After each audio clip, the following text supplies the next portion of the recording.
So today I will show you how to use the if formula while leaving the cell blank. Whichever cell you want to use, you can leave it blank. So first I will show you the way in which you do it normally and the cell is not blank, and then I will show you how to leave it with the cell blank. So this is the normal way. Equal if, open bracket. So if you want to say if cell B, if cell B1 for example, so if cell B1 is greater than say 50%,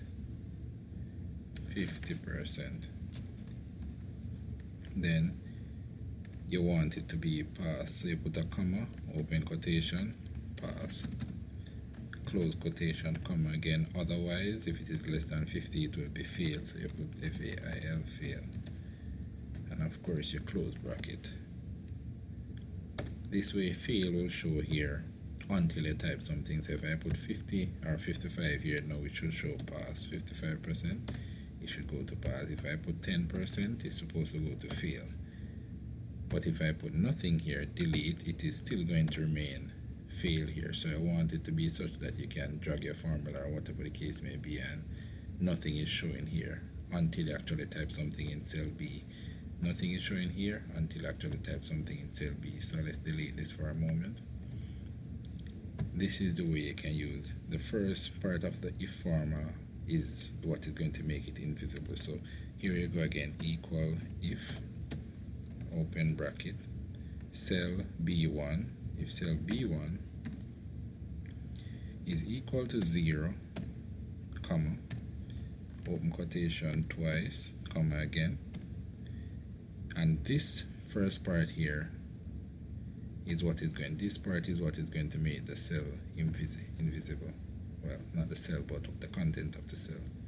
So now you will start the formula. So you will say if, again, open bracket, if cell B1 is greater than 50%, then you want it to be pass. So you put comma, open quotation, pass, close quotation, comma, open quotation again, fail. Now you will have to put two brackets, because here you open bracket here and you open bracket here. So if you open bracket twice, you have to close bracket twice. So here you would put 2 times, 1, 2, enter, and there you go.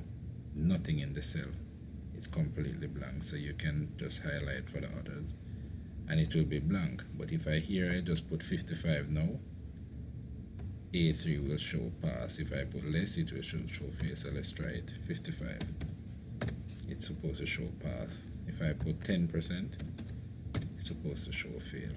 So that's basically, and the same here, 48, fail. No, sorry, I put it the wrong place, so I spoiled that cell. But anyways, here I put 48 for example, it's supposed to show fail. If I put here again, I put 80, it's supposed to show pass. Just to drag the formula there, 100%, pass. 15, it's supposed to show fail. So there you go. And if I delete everything here, nothing should show here. So then you can always go ahead and lock these cells, just so you don't damage these cells or delete whatever the content of the cell. So to lock these cells now, you can go ahead, highlight the entire cell, you go to alignment, click on this small arrow here. I'm not sure what is happening. Okay, there you go to protection and you unlock the cell, the entire thing. Now you will go back to the cells that you use, you will right click, format cells, protection, and you will lock these cells. Okay, now you will go to review, you will go to protect, and you're required to put a password, 123 whatever password. So now this formulas are here. If you try to type something, you wouldn't be able to delete or whatever the case may be. So that's it. Thank you.